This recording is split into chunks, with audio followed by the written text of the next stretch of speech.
Apa yang engkau pikirkan, seperti itulah nanti engkau akan menjadi.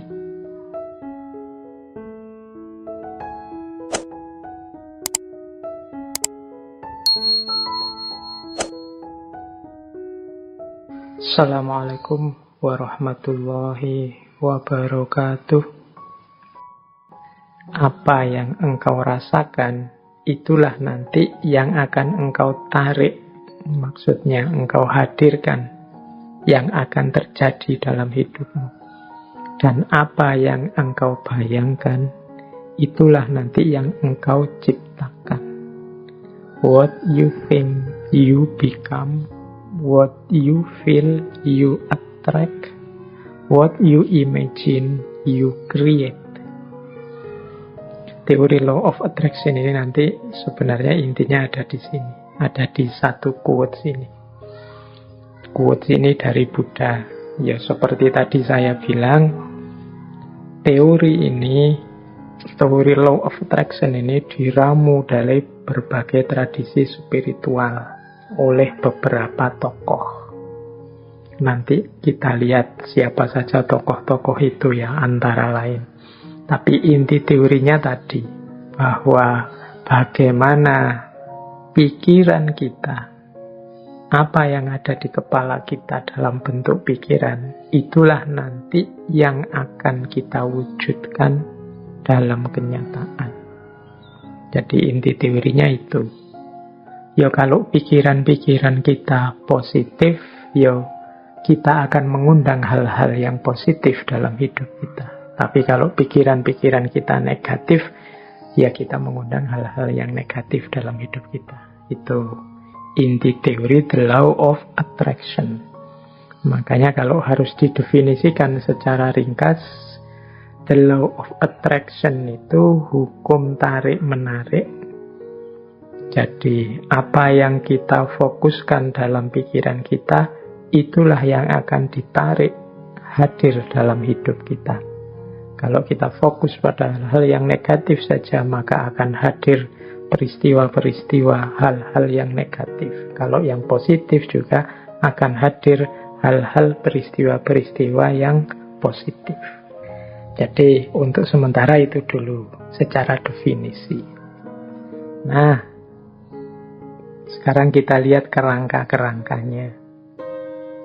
Yang pertama, teori the law of attraction ini kalau di barat biasanya dikaitkan dengan gerakan spiritual baru. Namanya New Thought. Jadi ada di barat itu di awal abad 19 gerakan-gerakan yang dikenal sebagai New Thought, gerakan spiritual baru. Yang isi gagasan-gagasannya secara umum mengambil dari banyak sekali tradisi-tradisi spiritual yang sudah dikenal. Baik itu spiritual barat, misalnya spiritual dari tradisi Yunani, atau spiritualitas timur dari Hindu, dari Buddha, atau dari agama-agama termasuk Islam, Kristen, dan lain sebagainya.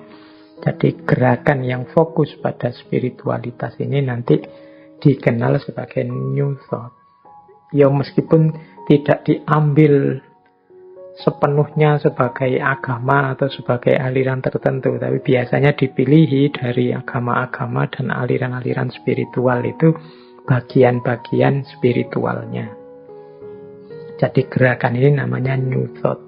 Dulu kita pernah belajar misalnya teosofinya Blavatsky. Nah ini teosofinya Blavatsky itu sering juga disebut sebagai bagian dari New Thought ini. Ada pula yang menyebut cara berpikir spiritual ini sebagai New Age. New Age itu kalau diterjemahkan letterlek era baru. Jadi ya era baru bagi barat. Kalau di kita di timur mungkin ya sudah kenyang dengan konsep-konsep teori-teori spiritual. Sampai-sampai kita tidak pede. Kita itu kan sering menganggap kita itu tidak maju karena terlalu fokus hanya pada hal-hal yang spiritual saja. tidak memperhatikan kemajuan peradaban di level materi dan fisik seperti di barat. Ini fenomenanya terus jadi unik. Banyak di antara kita yang kiblatnya ke barat, sementara orang baratnya sendiri banyak di antara mereka yang sekarang ingin berjalan menuju kita. Nanti bisa lucu kita mengulang peristiwa barat dengan fokus pada materi dan kenyataan yang positivistik, sementara nanti barat sebaliknya, mereka merindukan spiritual. Nanti hasilnya nanti bisa kebalik. Ya, saya contohkan mudah ya, beberapa kali saya lihat misalnya dalam pertunjukan wayang, gamelan, mungkin musik itu kan banyak beberapa person dari barat yang belajar dalang, belajar gamelan, belajar musik kita, cara hidup kita, dan macam-macam. Sementara kebalikannya, di kita juga banyak yang terpesona barat dan ingin niru banyak aspeknya dari barat. Oke. Nah, jadi the law of attraction itu konteksnya seperti itu. Berawal dari kerinduan spiritualitas barat, maka mereka menggali banyak sekali khazanah-khazanah spiritual. Muncul aliran namanya New Thought. Atau kadang-kadang ada juga yang menyebut gaya ini adalah New Age. Tadi saya sebut tokohnya misalnya Helena Blavatsky. Atau nama lain yang sering disebut juga sebagai pelopornya New Thought ini, Phineas Kimby atau Prentice Mulford, atau kalau khusus untuk The Law of Attraction ini mungkin teman-teman pernah mendengar misalnya nama Napoleon Hill, atau yang bukunya populer sekali di Indonesia judulnya The Secret, Rhonda Byrne. Ini penulis, jurnalis, produser televisi dari Australia yang aktif sekali, intensif sekali menyebarkan gagasan-gagasan The Law of Attraction ini, baik lewat acara-acara TV-nya maupun bukunya yang kalau di Indonesia jadi bestseller itu yang judulnya The Secret. Jadi itu kerangkanya itu. Ya, kalau dari sisi kerangka framework konsep atau aliran spiritualnya ya, ada yang menyebut The Law of Attraction ini campuran antara Hermetisme. Hermetisme ini aliran spiritual yang ada di Yunani kuno. Kemudian ada juga transcendentalisme, konsep spiritual, agama-agama, konsep-konsep tokoh sufi kalau dalam Islam, tokoh-tokoh spiritual, Buddhisme, Hinduisme, dan lain sebagainya. Ini diramu, kemudian salah satunya muncullah teori The Law of Attraction. Yang pertama itu. Yang kedua, Law of Attraction ini merupakan salah satu worldview, pandangan dunia di antara banyak pandangan dunia spiritual yang lain. Jadi New Thought tadi punya beberapa, kalau bahasa mudahnya kita sebut saja natural law. Ada hukum alam tapi di aspek spiritual. Selama ini kita ngertinya hukum alam itu kan aspek fisiknya.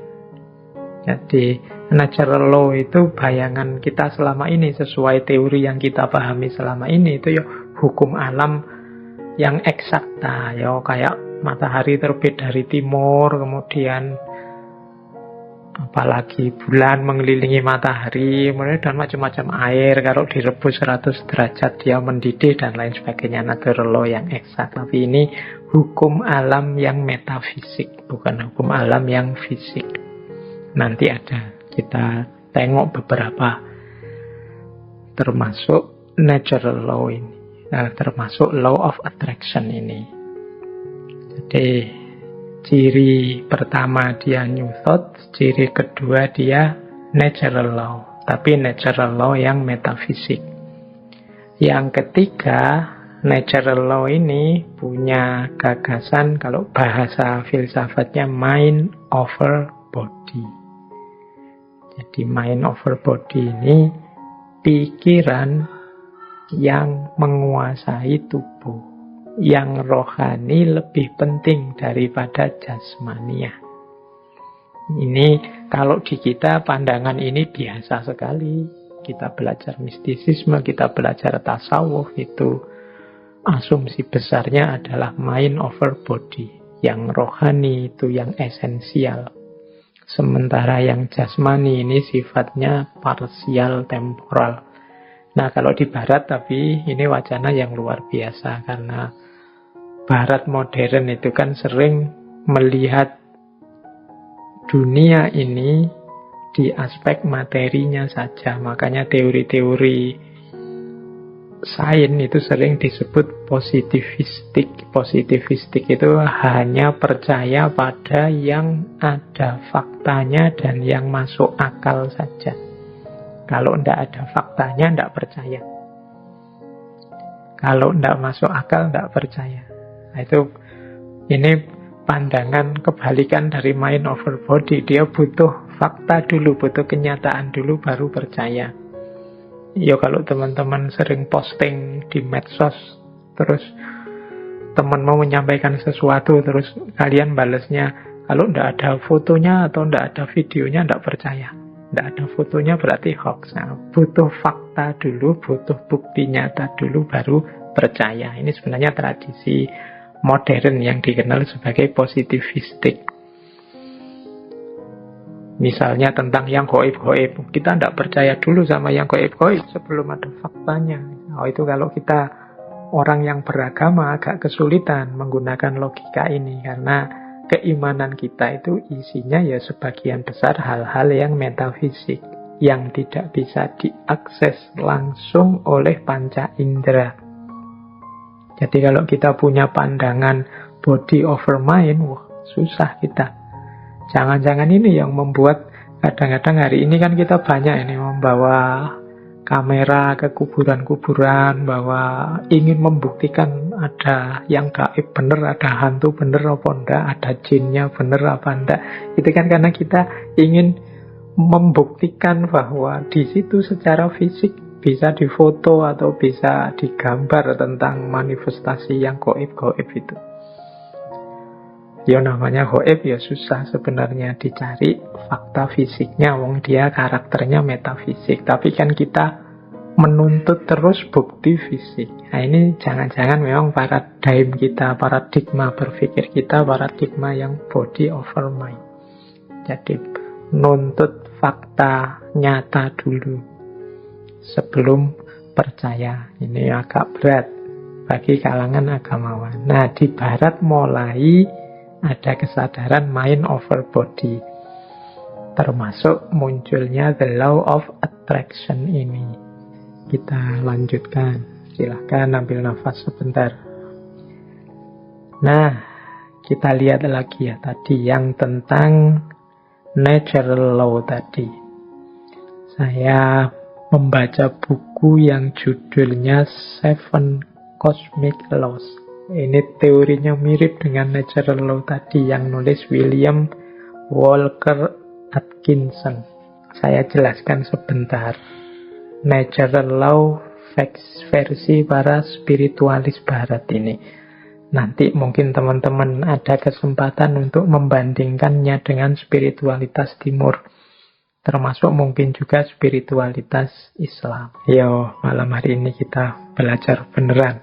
Siapa tahu ada kebijaksanaan-kebijaksanaan spiritual dari barat yang bisa menggugah kita semakin jadi orang yang baik. Nah, Seven Cosmic Law. Ini sebelum masuk spesifik ke arah the law of attraction. Law of attraction itu salah satunya saja.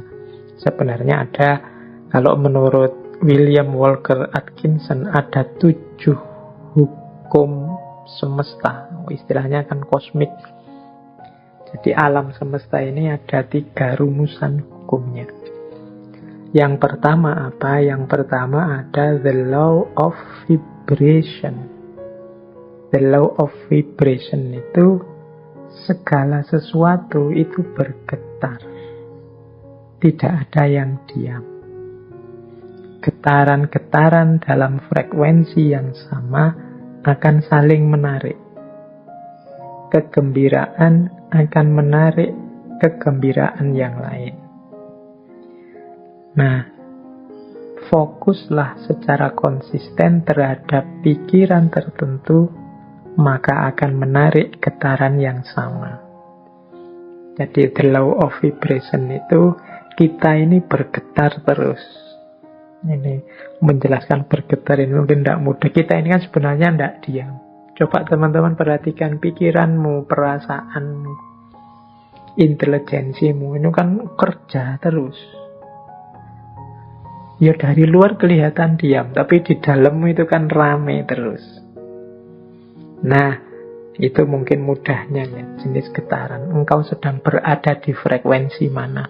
Mungkin engkau sedang marah-marah, mungkin engkau sedang senang, mungkin engkau sedang gelisah, mungkin hari ini engkau sedang bingung karena vaksin, mungkin hari ini engkau sedang gelisah karena sekelilingmu sedang pembatasan ketat karena pandemi. Mungkin ini kan sebenarnya dirimu itu sedang bergetar. Nah, the law of vibration itu vibrasi yang sama akan saling menarik atau akan menggetarkan energi atau menggetarkan vibrasi yang dekat dengan dirinya. Jadi kalau kita gembira, sekeliling kita akan hawanya gembira. Dan orang-orang yang di dekat kita akan terpengaruh oleh kegembiraan itu. Itu the law of vibration, mudahnya begitu. Jadi getaran kita itu mempengaruhi sekelilingnya. Apa yang ada dalam diri kita kalau kita gelisah atau murung, ini menggetarkan sekelilingmu dengan kegelisahan dan kemurungan. Ini namanya the law of vibration. Makanya kadang-kadang teman-teman kan bisa merasakan kalau misalnya punya teman akrab gitu. Temanmu sedang sedih, terus dekat denganmu. Dia pura-pura banyak ketawa, pura-pura ceria. Tapi getarannya bisa engkau tangkap. Itu the law of vibration. Jadi getaran yang ada dalam diri kita itu akan menarik frekuensi yang sama dari yang ada di sekeliling kita. Kalau teman-teman dekat dengan teman yang sedang sedih, sedang gelisah, sedang susah, sekali-sekali dia tampak nangis, itu kan kita ikut terus hanyut dalam situasi kesedihannya, ikut dalam kemurungannya. Nah, ini ilustrasi mudah. Kalau teman-teman dekat dengan teman yang sedang senangnya luar biasa, cerianya luar biasa karena tujuannya tercapai gembira, itu kita dekat dia juga ikut gembira. Jadi getaran yang ada dalam diri orang lain bisa mempengaruhi getaran yang ada dalam diri kita. Demikian pula sebaliknya. Kegembiraan akan mendatangkan kegembiraan. Kesedihan juga akan mendatangkan kesedihan. Ini the law of vibration namanya. Menyikapi the law of vibration itu seperti apa? Ya menurut William Walker Atkinson adalah fokuslah pada yang baik-baik, yang indah-indah, yang nyaman-nyaman di pikiranmu. Apa yang engkau inginkan, fokuskan ke situ pikiranmu terus. Jadi getaran kesuksesan, getaran cita-cita keberhasilan, getaran cita-cita kebahagiaan itu biar menyebar kemana-mana dan menarik itu ke dalam dirimu. Itu, ayo mikir yang positif-positif saja. Ayo menginginkan yang baik-baik saja. Ayo mengharapkan yang nyaman-nyaman saja, yang damai-damai saja. Loh, itu nanti itulah yang akan hadir karena tertarik oleh getaran keinginan kita, getaran yang ada dalam diri kita. Itu namanya the law of vibration. Itu hukum yang pertama. Jadi carilah frekuensi yang bagus, getaran yang bagus dalam dirimu, dan hidupkan itu biar mempengaruhi sekelilingmu. Yang pertama itu cosmic law, yang kedua the law of relativity. Dalam hidup ini berlaku hukum relativitas.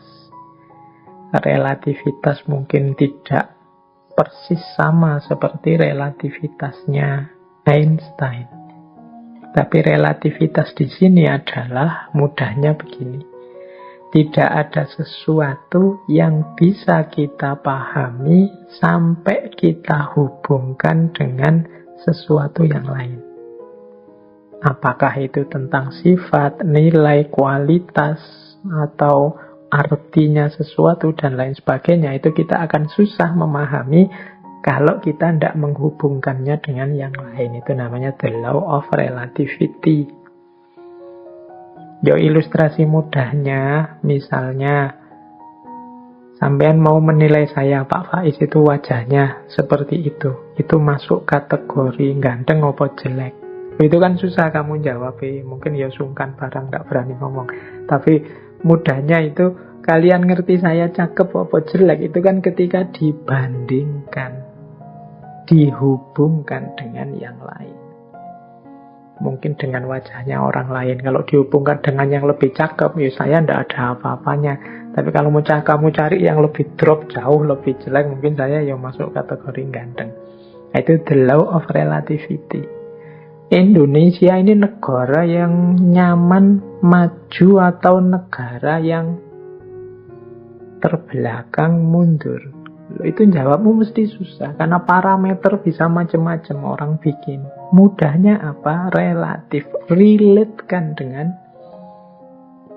sesuatu yang lain. Jadi jawabannya mestinya, kalau dihubungkan dengan negara ini kita masih terbelakang. Tapi kalau kita sambungkan dengan negara ini ya masih lumayan. Kita masih tergolong lebih maju. Itu namanya the law of relativity. Jadi ini hukum alam yang kedua. Nah, maksudnya apa William Walker ini menunjukkan the law of relativity? Ya, hendaknya kita ini selalu menghubungkan situasi yang kita alami dengan yang lebih buruk atau lebih kurang atau di bawah kita. Tujuannya apa? Biar kita bersyukur. Semua kegelisahan, ya mungkin tidak 100% lah. Sebut saja 90% kegalauan, kegelisahan kita hari ini itu muncul karena kita merelasikan diri dengan sesuatu yang lain yang lebih tinggi, lebih bagus, lebih sukses, pokoknya lebih segalanya dari kita. Akhirnya kita tidak mampu untuk bersyukur. Mau bersyukur itu lebih berat karena kita melihat hidup kita ini serba kurang. Kita salah mencari relasi, menghubungkan diri kita dengan apa. Karena tiap hari mungkin engkau melihatnya artis siapa, atau melihatnya tokoh siapa, atau kiblatmu orang besar siapa, itu terus orang kaya siapa, itu terus orang sukses siapa, itu terus, sehingga ketika menengok dirimu yang lahir hanya pesimisme, underestimate, merasa betapa tidak berharganya dirimu dan lain sebagainya, akhirnya tidak bisa bersyukur.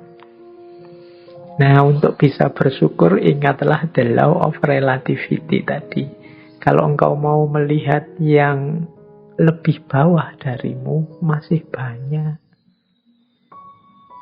Ada mahasiswa yang sumpek sekali karena semester akhir belum punya pacar misalnya. Dia lupa bahwa dia jadi mahasiswa itu aja sudah kelebihan yang luar biasa.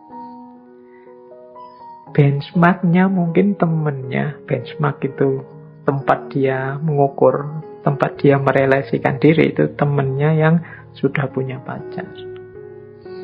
Tapi dia lupa, dalam dirinya ada banyak kelimpahan, ada banyak kelebihan. Dia sibuk hanya satu kekurangan ini. Ini biasanya karena salah merelasikan diri. Akhirnya susah bersyukur. Nah, itu hukum alam yang kedua. Law of relativity. Ayo, untuk banyak hal, ya enggak untuk semua hal ya. Untuk beberapa hal, law of relativity ini kita pakai ya untuk yang baik-baik, sholat, ibadah, untuk tekun belajar. Nah, kita ambil yang level tinggi biar kita semangat untuk meniru yang baik-baik. Tapi untuk hal-hal tertentu kita ambil standar yang lebih di bawah kita sehingga kita tidak lupa untuk bersyukur. Nah, yang ketiga, the law of cause and effect. Hukum sebab akibat. Kalau ini saya tidak perlu menjelaskan ya. Kalau dalam Islam ya ada famay ya'mal misqala dzarratin khairan yarah wa may ya'mal misqala dzarratin syarran yarah. Ada aksi, ada reaksi. Ada sebab, ada akibat. Maka menghadapi hukum yang semacam ini, marilah kita ciptakan dalam hidup ini sebab yang baik-baik saja. Sebab-sebab yang produktif, yang sukses, yang unggulan, sehingga kita mendapatkan akibat juga yang sukses, yang unggulan. Jadi karena ada sebab, ada akibat. Kalau ingin akibat yang bagus, ya ciptakanlah sebab yang bagus. Ini hukum alam juga. Tidak mungkin dari kemalasan lahir keberhasilan misalnya. Makanya jangan malas. Tidak mungkin dari kejahatan, keburukan lahir kebaikan. Tidak mungkin dari proses yang merusak lahir perbaikan. Nah, ini cause and effect. Ini hukum alam yang ketiga. Ada sebab, ada akibat. Apapun yang kita panen hari ini, itu adalah benih yang kita tanam sebelumnya. Yang keempat, the law of polarity. Law of polarity ini, segala sesuatu dalam hidup ini ada pasangannya. Ada panas, ada dingin, ada terang, ada gelap, ada atas bawah, ada baik buruk. Ini pasangan. Pasangan ini sifatnya saling mengadakan. Saling mengadakan, ya kalau tidak ada buruk, yang baik juga tidak akan ada. Adanya yang baik karena ada yang buruk. Ini namanya saling mengadakan. Kalau semua orang sama, semua baik, semua, ya dia tidak disebut baik, ya standar saja. Dia disebut baik karena ada yang buruk. Disebut terang karena ada situasi gelap. Disebut atas karena ada bawahnya. Bawah saja tidak ada atas, tidak mungkin. Atas saja tidak ada bawahnya, tidak mungkin. Jadi dia saling mengadakan, saling mendukung keberadaan masing-masing. Oke, jadi situasi the law of polarity ini membuat kita nanti tidak mudah melihat satu sisi saja dari sesuatu, tapi harusnya kita melihat secara lebih lengkap.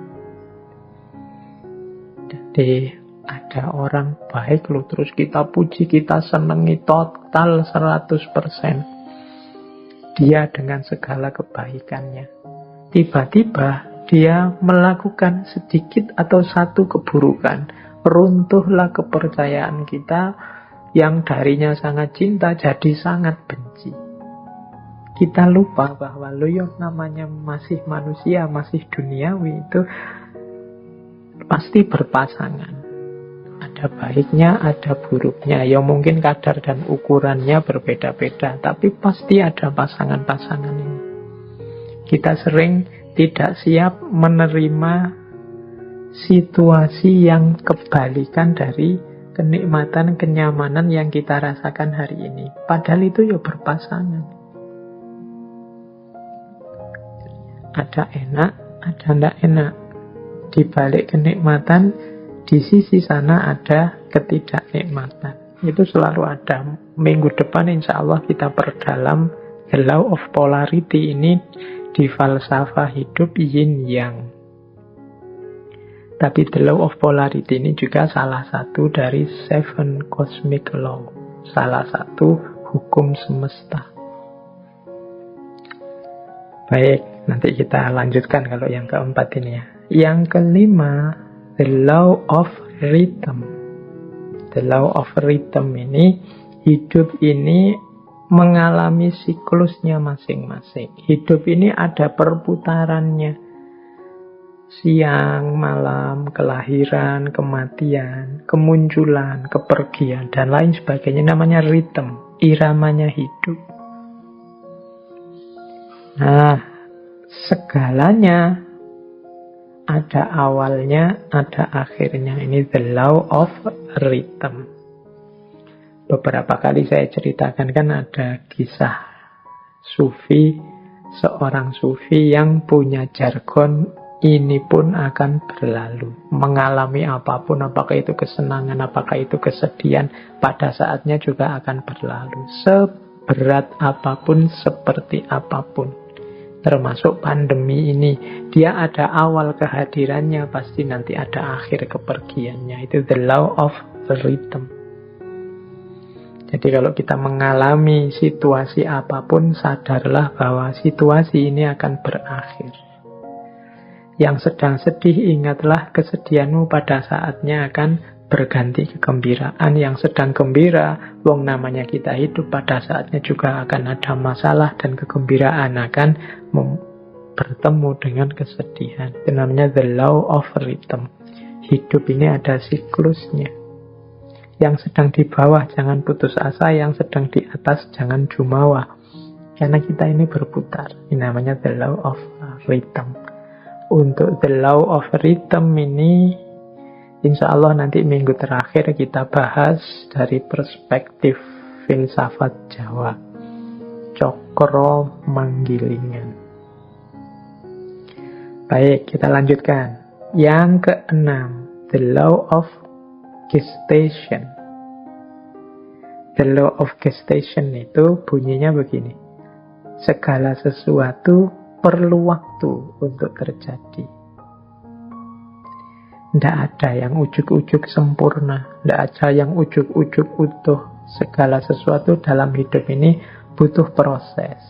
Perlu waktu. Jadi makanya kita kalau ingin sukses juga perlu kesabaran, menunggu momen, menunggu waktunya. Karena segala sesuatu ada waktunya.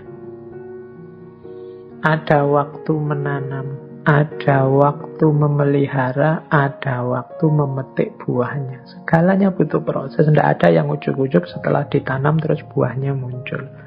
The law of gestation. Dan yang ketujuh, yang terakhir dari 7 cosmic law adalah the law of transmutation. Segala sesuatu berubah. Jadi segala sesuatu, karena hidup ini di dunia pastinya dinamis. Segalanya berubah. Ini banyak. Kalau kita belajar filsafatnya dulu, filsafat Yunani yang terkenal Heraklitus itu ya segalanya berubah. Kecuali perubahan itu sendiri. Yang tidak berubah hanya perubahan. Nah, law of transmutation ini menyadarkan kita untuk menghadapi perubahan, merancang dan menyiapkan perubahan agar perubahan yang terjadi arahnya sesuai keinginan kita, membuat kita lebih baik, membuat kita lebih sukses, membuat kita lebih berhasil. Jangan biarkan perubahan liar tidak terkontrol. Baik, ini 7 cosmic laws. Ini alam semesta. Di level batinnya itu ada 7 mekanisme ini. Ini kalau menurut teorinya Walker Atkinson.